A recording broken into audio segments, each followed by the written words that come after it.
ഹരി ഓം. എല്ലാവർക്കും നാരായണീയം ക്ലാസ്സിലേക്ക് സ്വാഗതം. നമ്മൾ ഭഗവത്ഗീതയുടെ ആദ്യത്തെ വീഡിയോ ഇട്ടിട്ടുണ്ടായിരുന്നു. എല്ലാവരും അവരവരുടേതായിട്ടുള്ള അഭിപ്രായങ്ങളും അറിയിച്ചിട്ടുണ്ട്. അതിൽ വളരെയധികം സന്തോഷമുണ്ട്. അപ്പോൾ എന്നോട് ഇന്നലെ ഒരാൾ ചോദിച്ചു, ഭഗവത്ഗീതയുടെ വീഡിയോ കണ്ടു, അപ്പം നാരായണീയം നിർത്തിയോ എന്ന് ചോദിച്ചു. നാരായണീയം ഒന്നും ഒരിക്കലും നിർത്താൻ ഉദ്ദേശിച്ചിട്ടില്ല. ഭഗവാന്റെ അനുഗ്രഹം ഉണ്ടെങ്കിൽ തീർച്ചയായിട്ടും 100-ാം ദശകം വരെയും നമ്മൾ പൂർത്തിയാക്കിയിരിക്കും. അപ്പോൾ ഞാൻ നിങ്ങൾക്കും വീഡിയോ വരുന്നതിന് ഒരു ഓർഡർ ഉണ്ടാവട്ടെ എന്ന് വിചാരിച്ചു. അപ്പോൾ ചൊവ്വാഴ്ചയോ ബുധനാഴ്ചയോ ആയിട്ട് ഭഗവത്ഗീതയും വെള്ളിയാഴ്ചയോ ശനിയാഴ്ചയോ ആയിട്ട് നാരായണീയം വീഡിയോ അതിങ്ങനെ വരും. പിന്നെ പാരായണം അതിൻ്റെ ഇടയിൽ എനിക്ക് ഒഴിവ് കിട്ടുന്ന സമയത്ത് ഞാൻ അപ്ലോഡ് ചെയ്യാം. പക്ഷെ നമ്മുടെ വിശദീകരണത്തോടു കൂടിയുള്ള ഭഗവത്ഗീതയുടെയും നാരായണീയത്തിൻ്റെയും വീഡിയോസിന് ഒരു നിശ്ചിത ദിവസം വെക്കുകയാണ്. അപ്പോൾ നിങ്ങൾക്ക് ആ 2 ദിവസങ്ങളിൽ നോക്കിയാൽ മതി. ആദ്യത്തെ ദിവസം വന്നില്ലെങ്കിൽ അടുത്ത ദിവസം ഭഗവാന്റെ കൃപ ഉണ്ടെങ്കിൽ തീർച്ചയായിട്ടും അപ്ലോഡ് ചെയ്തിരിക്കും. അപ്പോൾ ചൊവ്വയോ ബുധനോ ആയിട്ട് ഭഗവത്ഗീതയും വെള്ളിയോ ശനിയോ ആയിട്ട് നാരായണീയം വീഡിയോയും അപ്ലോഡ് ചെയ്യാം എന്നാണ് കരുതിയിരിക്കുന്നത്. അതിന് ഭഗവാന്റെ എല്ലാ അനുഗ്രഹങ്ങളും ഉണ്ടാവട്ടെ എന്ന് പ്രാർത്ഥിക്കുകയാണ്. അപ്പോൾ നമുക്ക് ഇന്ന് 57-ാമത്തെ ദശകമാണ് ചൊല്ലാനുള്ളത്. 57-ാമത്തെ ദശകം പ്രലംഭാസുര വധാണ്. ഇതിൻ്റെ വൃത്തം എന്ന് പറയുന്നത് ഗീതിയാണ്. ഈ ദശകത്തിലാകെ 11 ശ്ലോകങ്ങളുണ്ട്, 10 ശ്ലോകങ്ങളല്ല. ഈ ദശകത്തിലാകെ 11 ശ്ലോകങ്ങളുണ്ട്.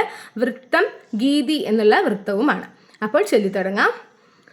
ഓം നമോ ഭഗവതേ വാസുദേവായ. ഓം ശ്രീകൃഷ്ണ പരമാത്മനേ നമഃ. ഓം രാമസഖ്വാപി ദിനേ കാമദ ഭഗവൻ ഗതോ ഭവാൻ വിപിനം സൂനുഭിരപി ഗോപാനാം ധേനുഭിരപി സംവൃതോ ലസദ്വേഷ. രാമസഖ്വാപി ദിനേ കാമദ ഭഗവൻ ഗതോ ഭവാൻ വിപിനം സൂനുഭിരപി ഗോപാനാം ധേനുഭിരപി സംവൃതോ ലസദ്വേഷ. 57-ാമത്തെ ദശകത്തിലെ ആദ്യ ശ്ലോകത്തിൽ കാമദ ഭഗവൻ എന്ന് പറയുന്നുണ്ടല്ലോ. ആഗ്രഹങ്ങൾ സാധിച്ചു തരുന്ന ഭഗവാനെ എന്നാണ് അതിനർത്ഥം. അപ്പോൾ ഭട്ടതിരിപ്പാട് 57-ാമത്തെ ദശകം ആരംഭിക്കുന്നത് ആഗ്രഹങ്ങൾ സാധിച്ചു തരുന്ന ഭഗവാനെ എന്ന് പറഞ്ഞുകൊണ്ടാണ്.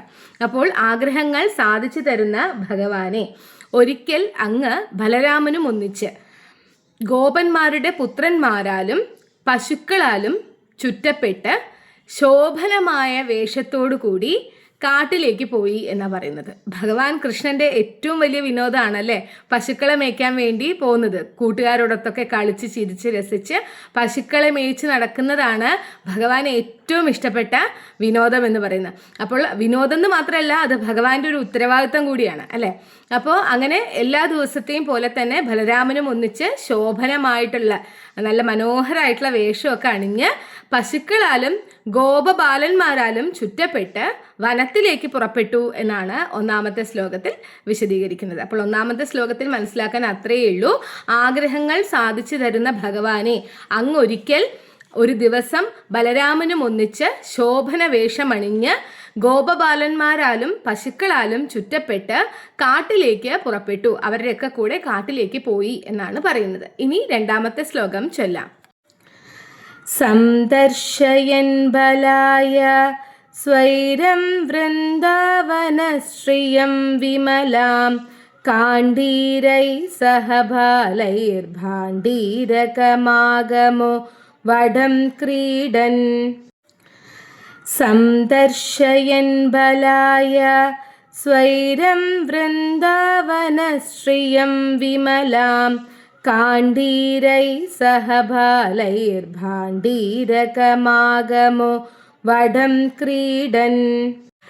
2-ാമത്തെ ശ്ലോകത്തിൽ വിവരിക്കുന്നത് ഭഗവാന് ഏറെ പരിചിതമായിട്ടുള്ള സ്ഥലമാണ് വൃന്ദാവനം അല്ലെ. വൃന്ദാവനത്തിൻ്റെ ഭംഗിയൊക്കെ ഇതിനു മുമ്പുള്ള ദശകങ്ങളിലും ഭട്ടതിരിപ്പാട് വിവരിച്ചിട്ടുണ്ട്.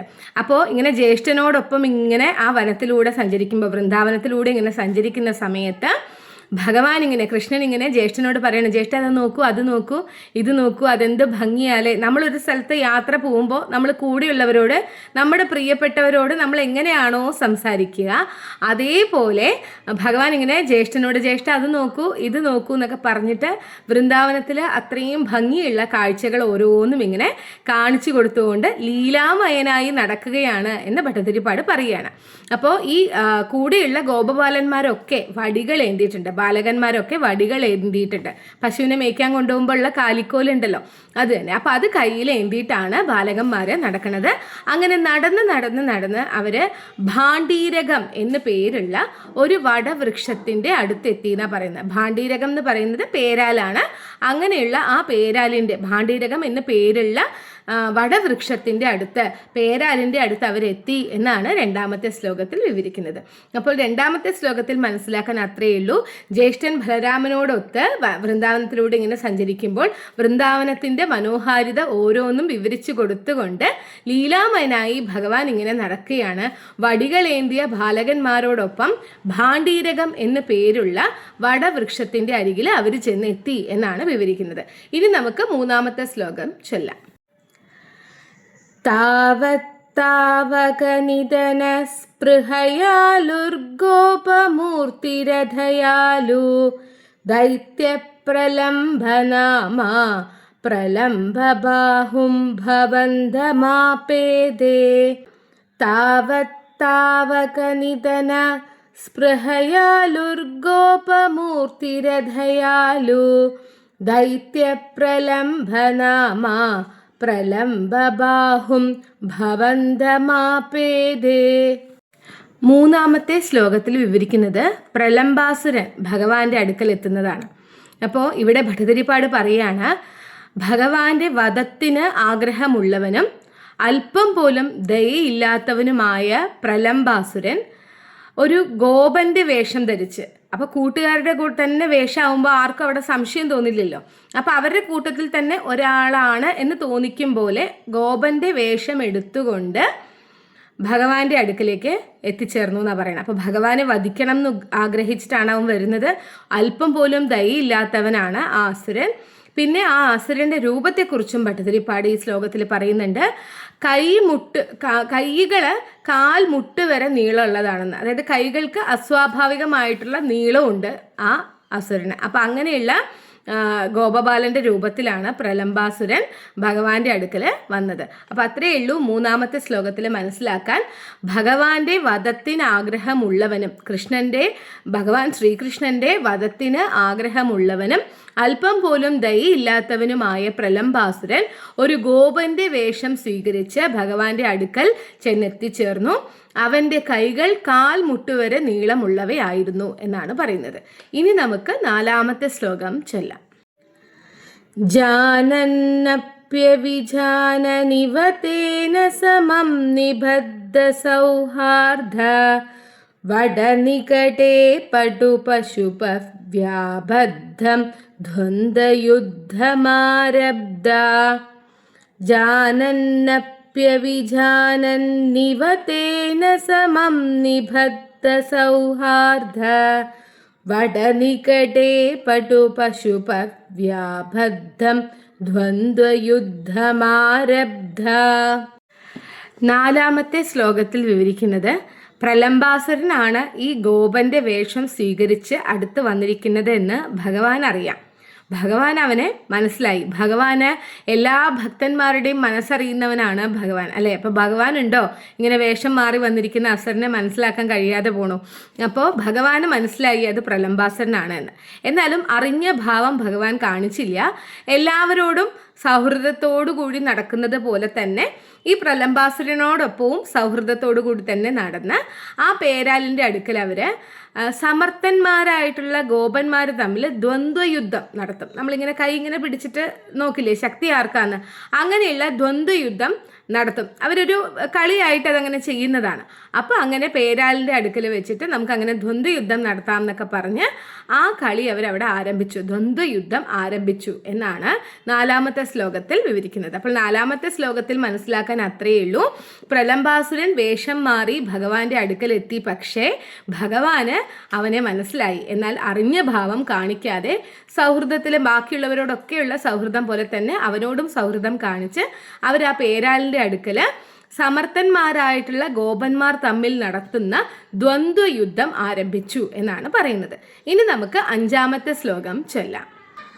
ഗോപാൻ വിഭജ്യ തന്വൻ സംഗം ബലഭദ്രഘം ഭവത്കമപി ത്വദ്ബലഭീരും ദൈത്യം ത്വദ്ബലഗതമന്വമന്യതാ ഭഗവൻ. ഗോപാൻ വിഭജ്യ തന്വൻ സംഘം ബലഭദ്രഘം ഭവത്കമപി ത്വദ്ബലഭീരും ദൈത്യം ത്വദ്ബലഗതമന്വമന്യതാ ഭഗവൻ. 5-ാമത്തെ ശ്ലോകത്തിൽ വിവരിക്കുന്നത്, നമ്മൾ കഴിഞ്ഞ ശ്ലോകത്തിൽ പറഞ്ഞു ദ്വന്ദ്വയുദ്ധം നടത്താൻ തീരുമാനിച്ചു എന്ന് പറഞ്ഞു അല്ലേ. അപ്പോൾ അതിനു വേണ്ടിയിട്ട് ഈ ഗോപന്മാരെയൊക്കെ 2 സംഘങ്ങളാക്കി തീർത്തു. അതിലൊരു സംഘത്തിൻ്റെ നായകൻ ബലരാമനായും 2-ാമത്തെ സംഘത്തിൻ്റെ നായകൻ താൻ തന്നെയായും എന്ന് ഭട്ടതിരിപ്പാട് പറയുന്നുണ്ട്. താൻ തന്നെ എന്ന് പറഞ്ഞാൽ ഭഗവാൻ കൃഷ്ണനാണ് 2-ാമത്തെ സംഘത്തിൻ്റെ നായകൻ. അങ്ങനെ 2 സംഘങ്ങളായിട്ട് അവർ തിരിഞ്ഞു. എന്നിട്ട് ഈ 2 സംഘങ്ങളിൽ നിന്നും ഓരോരുത്തർ വന്നിട്ട് ദ്വന്ദ്വയുദ്ധം നടത്തും. അങ്ങനെയാണ് അവർ ആ മത്സരം അല്ലെങ്കിൽ ആ ഒരു കളി, അവരുടെ വിനോദമാണത്, അങ്ങനെ തീരുമാനിച്ചത്. അപ്പോൾ ഇവിടെ ഭട്ടതിരിപ്പാട് പറയുന്നുണ്ട്, തൻ്റെ ബലത്തിൽ ഭയമുള്ള പ്രലംബാസുരൻ എന്ന്. ഭഗവാൻ കൃഷ്ണന്റെ ബലത്തെ ഭയക്കുന്നവനാണ് പ്രലംബാസുരൻ. അപ്പോൾ അതുകൊണ്ട് തന്നെ പ്രലംബാസുരനെ ഭഗവാൻ ഒന്നും അറിയാത്ത മട്ടിൽ സാധാരണ എന്ന പോലെ തൻ്റെ സംഘത്തിൽ തന്നെ ചേർത്തു. അവരവരുടെ കൃഷ്ണന്റെ സംഘത്തിൽ തന്നെ പ്രലംബാസുരനെയും ചേർത്തു എന്നാണ് 5-ാമത്തെ ശ്ലോകത്തിൽ പറയുന്നത്. നമ്മൾ കുട്ടികളൊക്കെ 2 ടീമായിട്ട് കളിക്കാനൊക്കെ പറയില്ലേ, അതുപോലെ അവരങ്ങനെ 2 ടീമായിട്ട് മാറി. ഒരു ടീം ലീഡർ ബലരാമനും അടുത്ത ടീമിൻ്റെ ലീഡർ ഭഗവാൻ കൃഷ്ണനുമായി. അങ്ങനെ അവർ തമ്മിൽ ഇങ്ങനെ കളിക്കുമ്പോൾ പ്രലംബാസുരനെ ഭഗവാൻ കൃഷ്ണൻ തൻ്റെ ടീമിലേക്ക് എടുത്തു. അത്രയേ ഉള്ളൂ 5-ാമത്തെ ശ്ലോകത്തിൽ മനസ്സിലാക്കാൻ. ഇനി നമുക്ക് 6-ാമത്തെ ശ്ലോകം ചൊല്ലാം. കൽപ്പിതവിജേത്രവഹനെ സമരേ പരയൂതകം സ്വദയിതതരം ശ്രീധാമാനമദത്ത പരാജിതോ ഭക്തദാസതാം പ്രതയൻ. കൽപ്പിതവിജേത്രവഹനെ സമരേ പരയൂതകം സ്വദയിതതരം ശ്രീധാമനമദത്ത പരാജിതോ ഭക്തദാസതാം പ്രതയൻ. 6-ാമത്തെ ശ്ലോകത്തിൽ വിവരിക്കുന്നത് ഈ ദ്വന്ദ്വയുദ്ധത്തിൻ്റെ വ്യവസ്ഥ എന്താണെന്നറിയാമോ? ആരാണോ തോൽക്കുന്നത് ആ തോൽക്കുന്നയാള് വിജയിക്കുന്ന ആളെ ചുമലിലേറ്റി നടക്കണം എന്നുള്ളതാണ് ഈ അവർ തമ്മിൽ നടത്തിയ ദ്വന്ദ്വയുദ്ധ മത്സരത്തിൻ്റെ വ്യവസ്ഥ. അപ്പോൾ അതനുസരിച്ച് ഭഗവാൻ കൃഷ്ണന്റെ സംഘമാണ് പരാജയപ്പെട്ടത്. അപ്പോൾ കൃഷ്ണൻ എതിർ സംഘത്തിൽപ്പെട്ട തനിക്ക് ഏറ്റവും പ്രിയപ്പെട്ട ഗോപനായ ശ്രീധാമാവിനെ ചുമലിലേറ്റി നടന്നു എന്നാണ് പറയുന്നത്. അപ്പോൾ ഭട്ടതിരിപ്പാട് ഇവിടെ പറയാണ്, ഭക്തന്റെ ദാസനാണ് ഭഗവാൻ എന്നുള്ള അവസ്ഥയെ പ്രകാശിപ്പിക്കുന്നവനായി ഭഗവാൻ ശ്രീധാമാവിനെ എടുത്ത്, സുധാമാവ് എന്നും പറയും, ശ്രീധാമാവിനെ എടുത്ത് ചുമലിലേറ്റി നടന്നു എന്നാണ് പറയുന്നത്. അപ്പോൾ ഭഗവാൻ ഭക്തദാസനാണ് എന്ന് പറയും. ഭക്തവത്സലനാണ് ഭഗവാൻ എന്ന് പറയുന്നത് പോലെ തന്നെ ഭക്തദാസനാണെന്ന് പറയും. തന്നെ ആരെങ്കിലും അപമാനിച്ചാൽ പോലും ഭഗവാൻ ക്ഷമിക്കും. പക്ഷെ തൻ്റെ ഭക്തനെ ആരെങ്കിലും അപമാനിക്കാനോ ഉപദ്രവിക്കാനോ ശ്രമിച്ചാൽ അവിടെ ഭഗവാൻ ഇടപെട്ടിരിക്കും എന്നുള്ളത് വളരെ വാസ്തവമായിട്ടുള്ള കാര്യമാണ്. അപ്പോൾ ഭക്തദാസൻ എന്ന് പറഞ്ഞാൽ എന്താ? ദാസൻ എന്താ ചെയ്യുക അല്ലേ? നമ്മൾ പറയുന്നതൊക്കെ അനുസരിക്കുന്ന ഒരാളാണ് ദാസൻ. അപ്പോൾ ഭക്തദാസൻ എന്ന് പറയുമ്പോൾ അതിനെ എന്തുകൊണ്ട് അങ്ങനെ ഭഗവാൻ കൃഷ്ണനെ അങ്ങനെ പറയുന്നത്? സ്വന്തം ഭക്തന്മാരെ ഇത്ര കണ്ട് സ്നേഹിക്കുന്ന ഭഗവാൻ വേറെ ഇല്ല എന്നുള്ളതുകൊണ്ടാണ് ഭഗവാൻ കൃഷ്ണനെ ഭക്തദാസൻ എന്ന് പറയുന്നത്. അപ്പോൾ 6-ാമത്തെ ശ്ലോകത്തിൽ മനസ്സിലാക്കാൻ അത്രയേ ഉള്ളൂ. ഈ ദ്വന്ദ്വ യുദ്ധത്തിൻ്റെ വ്യവസ്ഥ എന്ന് പറയുന്നത് ആരാണോ പരാജയപ്പെടുന്നത് ആ പരാജയപ്പെടുന്ന ആള് വിജയിക്കുന്ന ആളിനെ തോളിലേറ്റി നടക്കണം എന്നുള്ളതാണ്. അങ്ങനെ ആ വ്യവസ്ഥ അനുസരിച്ച് ഭഗവാൻ കൃഷ്ണന്റെ സംഘമാണ് പരാജയപ്പെടുന്നത്. അപ്പോൾ ഭഗവാൻ കൃഷ്ണൻ എതിർ സംഘത്തിൽപ്പെട്ട തനിക്ക് ഏറ്റവും പ്രിയപ്പെട്ടവനായ ശ്രീധാമാവിനെ ചുമലിലേറ്റി നടന്നു. അതിനെ ഭട്ടതിരിപ്പാട് പറയുന്നത് ഭക്തദാസനാണ് ഭഗവാൻ എന്നുള്ള ആ ഒരു അവസ്ഥയെ പ്രകാശിപ്പിക്കുന്ന തരത്തിലായിരുന്നു ഭഗവാൻ കൃഷ്ണൻ ശ്രീധാമാവിനെ ചുമലിലേറ്റി നടന്നത് എന്ന്. ഇനി നമുക്ക് 7ാമത്തെ ശ്ലോകം ചൊല്ലാം. ഏവം ബഹുഷു വിഭൂമൻ ബാലേഷു വഹത്സു വാഹ്യമാനേഷു രാമവിജിത പ്രലംഭോ ജഹാരതം ദൂരഥോ ഭവദ്ഭീത്യാ. ഏവം ബഹുഷു വിഭൂമൻ ബാലേഷു വഹത്സു വാഹ്യമാനേഷു രാമവിജിത പ്രലംഭോ ജഹാരതം ദൂരഥോ ഭവദ്ഭീത്യാ. 7ാമത്തെ ശ്ലോകത്തിൽ പറയുന്നത് ഭഗവാൻ ഇപ്രകാരം തോറ്റവര് ജയിച്ചവരെ ചുമലിലേറ്റി നടക്കുകയും ജയിച്ചവര് തോറ്റവരുടെ ചുമലിലേറി നടക്കുകയും ചെയ്യുന്ന ലീല അങ്ങനെ തുടർന്നു എന്നാണ് പറയുന്നത്. അതായത് നമ്മൾ പറഞ്ഞു രണ്ട് പേര് തമ്മിലാണല്ലോ ദ്വന്ദ്വയുദ്ധം നടക്കുക. തോറ്റ ആള് ജയിച്ച ആളെ ചുമലിലേറ്റി നടക്കണം. ആരാണോ ജയിക്കുന്നത് അയാള് ആരുടെ കൂടെയാണോ ജയിച്ചത് അയാളുടെ ചുമലിലേറി നടക്കണം. അതായിരുന്നു അവരുടെ തമ്മിലുള്ള വ്യവസ്ഥ. അപ്പൊ അങ്ങനെ തോറ്റവര് ജയിച്ച ആളെ ചുമലിലേറ്റി നടത്തുകയും ജയിച്ചവര് തോറ്റ ആളുടെ ചുമലിലേറി നടക്കുകയും ചെയ്യുന്ന ലീല അങ്ങനെ തുടർന്നു എന്നാ പറയുന്നത്. അപ്പോൾ ഇതില് ബലരാമനോട് മത്സരിച്ച് തോറ്റുപോയ ആളാണ് പ്രലംബാസുരൻ. പ്രലംബാസുരൻ ഭഗവാൻ കൃഷ്ണന്റെ സംഘത്തിലായിരുന്നു എന്ന് നമ്മൾ പറഞ്ഞു അല്ലെ. അപ്പൊ എതിർ സംഘത്തിന്റെ നായകനാണ് ബലരാമൻ. അപ്പൊ ആ ബലരാമനോടാണ് പ്രലംബാസുരൻ ദ്വന്ദ്വയുദ്ധം നടത്തിയത്. അങ്ങനെ ദ്വന്ദ്വയുദ്ധം നടത്തി പ്രലംബാസുരൻ പരാജയപ്പെട്ടു. അപ്പൊ പരാജയപ്പെട്ടാൽ എന്ത് ചെയ്യണം? ബലരാമനെ ചുമലിലേറ്റി നടക്കണം എന്നുള്ളതാണല്ലോ വ്യവസ്ഥ. അപ്പോൾ അതനുസരിച്ച് പ്രലംബാസുരൻ ബലരാമനെ ചുമലിലേറ്റി ഭഗവാൻ കൃഷ്ണനിൽ നിന്നും ഒരുപാട് ദൂരത്തേക്ക് വഹിച്ചു കൊണ്ടുപോയി എന്നാ പറയുന്നത്. ബലരാമനെ കൊല്ലണം എന്നുള്ള ഉദ്ദേശത്തോടു കൂടിയാണ് പ്രലംബാസുരൻ അത് ചെയ്തത്. അപ്പോൾ അതാണ് 7ാമത്തെ ശ്ലോകത്തിൽ വിവരിക്കുന്നത്. 7ാമത്തെ ശ്ലോകത്തിൽ മനസ്സിലാക്കാൻ അത്രയേ ഉള്ളൂ. ഭഗവാനെ ഇപ്രകാരം തോറ്റവരെല്ലാം ജയിച്ചവരെ ചുമലിലേറ്റി നടക്കുകയും ജയിച്ചവരെല്ലാം തോറ്റവരുടെ ചുമലിലേറി നടക്കുകയും ചെയ്യുന്ന ആ ലീല ഇങ്ങനെ തുടർന്നു. അങ്ങനെ ദ്വന്ദ്വയുദ്ധം നടന്നപ്പോൾ പ്രലംബാസുരൻ ബലരാമനോടാണ് തോറ്റത്. അങ്ങനെ ബലരാമനെ ചുമലിലേറ്റി വഹിച്ചു കൊണ്ടുപോകാനുള്ള വ്യവസ്ഥ പാലിക്കേണ്ടത് പ്രലംബാസുരനായിരുന്നു. അങ്ങനെ പ്രലംബാസുരൻ ബലരാമനെ ചുമലിലേറ്റി വളരെ ദൂരത്തേക്ക് ഭഗവാൻ കൃഷ്ണനിൽ നിന്നും വളരെ ദൂരത്തേക്ക് വഹിച്ചു കൊണ്ടുപോയി എന്നാണ് പറയുന്നത്. ഇനി നമുക്ക് 8ാമത്തെ ശ്ലോകം ചൊല്ലാം. ത്വദ്ധൂരം ഗമയന്തം തം ദൃഷ്ട്വാ ഹലിനി വിഹിതഗരിമഭരേ ദൈത്യസ്വരൂപമാഗാധ്യദ്രൂപാത് സഹി ഫലോപി ചകിതോഭൂത്. ത്വദ്ധൂരം ഗമയന്തം തം ദൃഷ്ട്വാ ഹലിനി വിഹിതഗരിമഭരേ ദൈത്യസ്വരൂപമാഗാധ്യദ്രൂപാത് സഹി ഫലോപി ചകിതോഭൂത്. 8ാമത്തെ ശ്ലോകത്തിൽ വിവരിക്കുന്നത് അങ്ങനെ പ്രലംബാസുരൻ ബലരാമനെ വഹിച്ചുകൊണ്ട് ദൂരത്തേക്ക് പോയി.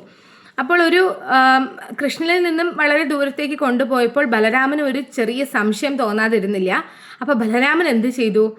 സ്വന്തം ശരീരത്തിൻ്റെ ഭാരം കൂട്ടി. ബലരാമൻ അതിനുള്ള കഴിവുണ്ട്.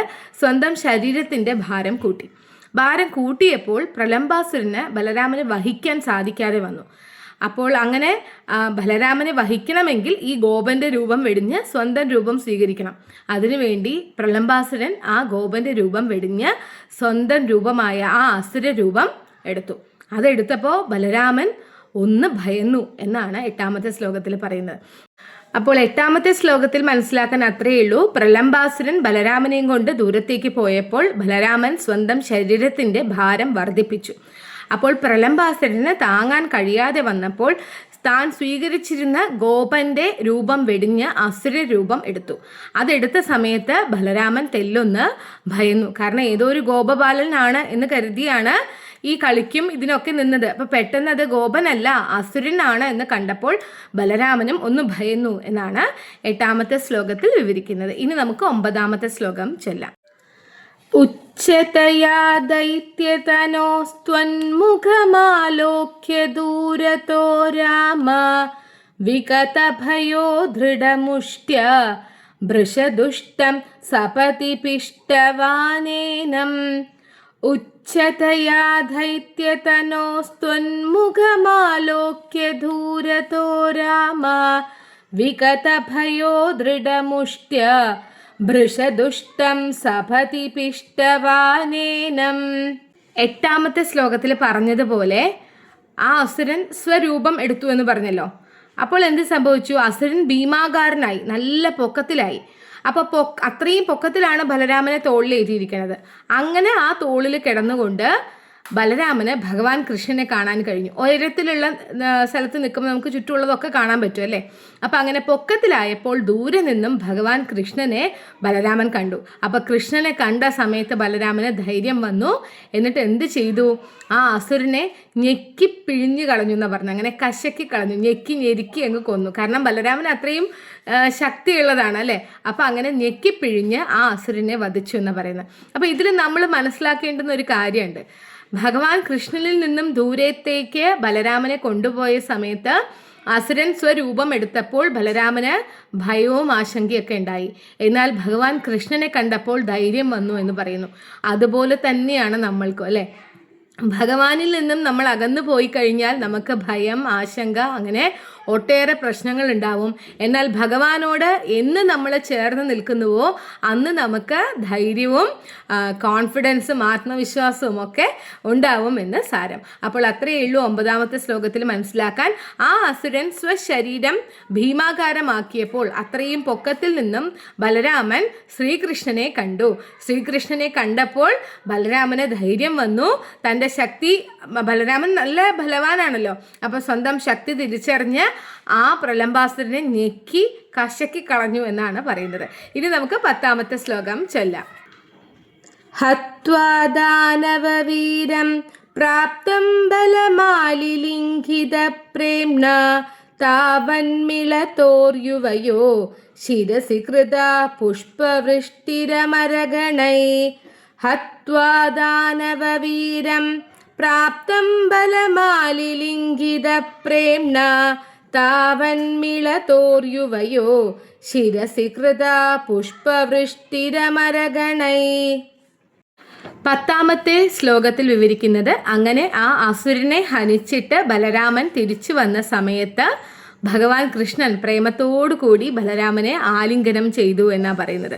അങ്ങനെ ഒന്നിച്ചു നിന്ന് നിങ്ങൾ രണ്ടുപേരുടെയും ശിരസിങ്കൽ എന്ന് ഭട്ടതിരിപ്പാട് പറയുന്നു. അങ്ങനെ ഒന്നിച്ചു നിന്ന് ബലരാമൻ്റെയും ശ്രീകൃഷ്ണൻ്റെയും ശിരസിന് മുകളിൽ ദേവസമൂഹങ്ങൾ പുഷ്പവർഷം നടത്തി എന്നാണ് 10ാമത്തെ ശ്ലോകത്തിൽ വിവരിക്കുന്നത്. അപ്പോൾ 10ാമത്തെ ശ്ലോകത്തിൽ മനസ്സിലാക്കാൻ അത്രയേ ഉള്ളൂ. ആ പ്രലംബാസുരനെ വധിച്ച് ബലരാമൻ തിരിച്ച് ശ്രീകൃഷ്ണൻ്റെ അടുക്കൽ വന്നു.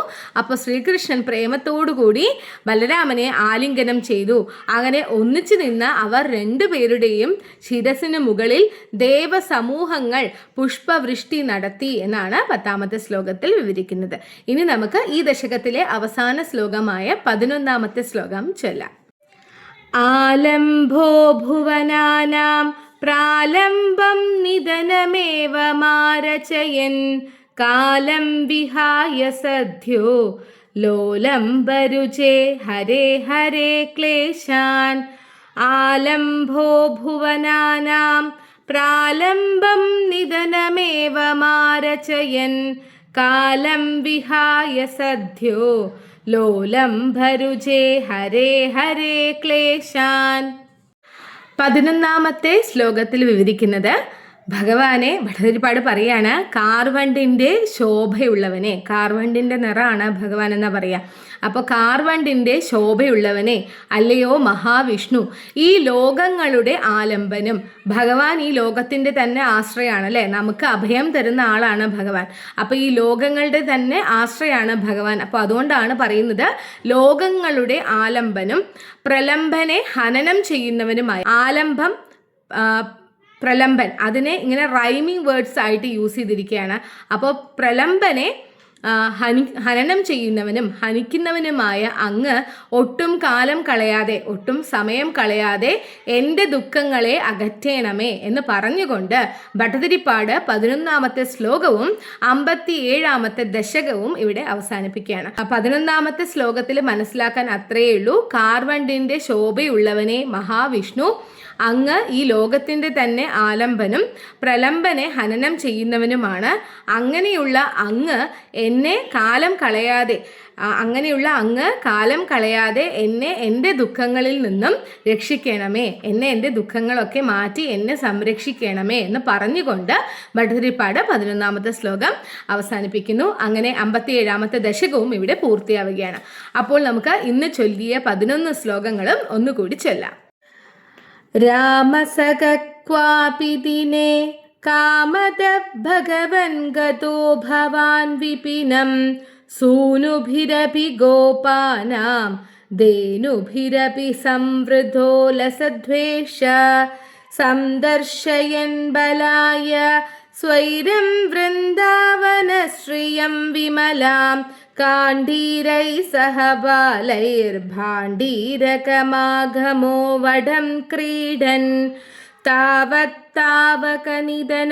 സ്പൃഹയാലുർഗോപമൂർത്തിരഥയാലു ദൈത്യപ്രലംബനാമ പ്രലംബബാഹും ഭവന്ധമാപേദേ ജാനന്നപ്യവിജാനന്നിവ തേന സമം നിബദ്ധ സൗഹാർദ്ദ വടനികടേ പടുപശുപർവ്യാബദ്ധം ദ്വന്ദ്വയുദ്ധമാരബ്ധ ഗോപാൻ വിഭജ്യ തന്വൻ സംഘം ബലഭദ്രഘം ഭവത്കമപി ത്വദ്ബലഭീരും ദൈത്യം ത്വദ്ബലഗതമന്വമന്യതാ ഭഗവൻ കൽപ്പിതവിജേതൃവഹനേ സമരേ പരയൂദകം സ്വദയിതതരം ശ്രീധാമാനമധത്ത പരാജിതോ ഭക്തദാസതാം പ്രതയൻ ഏവം ബഹുഷു വിഭൂമൻ ബാലേഷു വഹത്സു വാഹ്യമാനേഷു രാമവിജിതപ്രലംഭോ ജഹാരതം ദൂരതോ ഭവദ്ഭീത്യാ ത്വദ്ധൂരം ഗമയന്തം തം ദൃഷ്ട്വാ ഹലിനിവിഹിതഗരിമഭരേ ദൈത്യസ്വരൂപമാഗാദ്യദ്രൂപാത് സഹി ബലോപി ചകിതോഭൂത് ഉച്ചതയാ ദൈത്യതനോ സ്ത്വന്മുഖമാലോക്യ ദൂരതോ രാമ വിഗതഭയോ ദൃഢമുഷ്ട്യാ ഭൃശദുഷ്ടം സഭതി പിഷ്ടവാനേനം ഹത്വാ ദാനവവീരം പ്രാപ്തം ബലമാലിലിംഗിതപ്രേംണാ താവന്മിളതോർയുവയോ ശിരസി കൃതാ പുഷ്പവൃഷ്ടിരമരഗണൈ ആലംഭോ ഭുവനാനാം പ്രാലംബം നിധനമേവ മാരചയൻ കാലം വിഹായ സദ്യോ ലോലംബരുചേ ഹരേ ഹരേ ക്ലേശാൻ. സർവത്ര ഗോവിന്ദ നാമ സങ്കീർത്തനം, ഗോവിന്ദ ഗോവിന്ദ. അങ്ങനെ നമ്മൾ 57ാമത്തെ ദശകം ചൊല്ലി പൂർത്തിയാക്കിയിട്ടുണ്ട്. അപ്പോൾ നമുക്ക് 46 മുതൽ 55 വരെയുള്ള ശ്ലോകങ്ങൾ ഒരുമിച്ചും 55, 56, 57 ഈ 3 ദശകത്തിൻ്റെ ശ്ലോകങ്ങളുടെ പാരായണം മാത്രമായിട്ടുള്ള വീഡിയോയും അപ്ലോഡ് ചെയ്യണം. ഇങ്ങനെ ഉടനെ തന്നെ കഴിവതും തിങ്കളോ ചൊവ്വയോ ആയിട്ട് തന്നെ അത് അപ്ലോഡ് ചെയ്യാൻ ശ്രമിക്കാം. അപ്പോൾ എല്ലാവരും തുടർന്നും ഇതുപോലെ തന്നെ വീഡിയോസൊക്കെ കാണണം. എന്തെങ്കിലും അഭിപ്രായങ്ങൾ ഉണ്ടെങ്കിൽ കമൻറ്റുകളിൽ അറിയിക്കണം. ഈ വീഡിയോസ് ഉപകാരപ്രദമാവും എന്ന് തോന്നുന്നവരിലേക്ക് ഷെയർ ചെയ്തെത്തിക്കുക. നാരായണീയം കാണുന്നത് പോലെ തന്നെ ഭഗവത്ഗീതയും പഠിക്കണം എന്ന ആഗ്രഹമുള്ളവർ തീർച്ചയായിട്ടും ഭഗവത്ഗീതയുടെ വീഡിയോസും കാണണം. അപ്പോൾ വീണ്ടും അടുത്ത വീഡിയോയുമായിട്ട് വരാം. 58ാമത്തെ ദശകവുമായിട്ട് വരാം. അതുവരെ ഹരിയോം.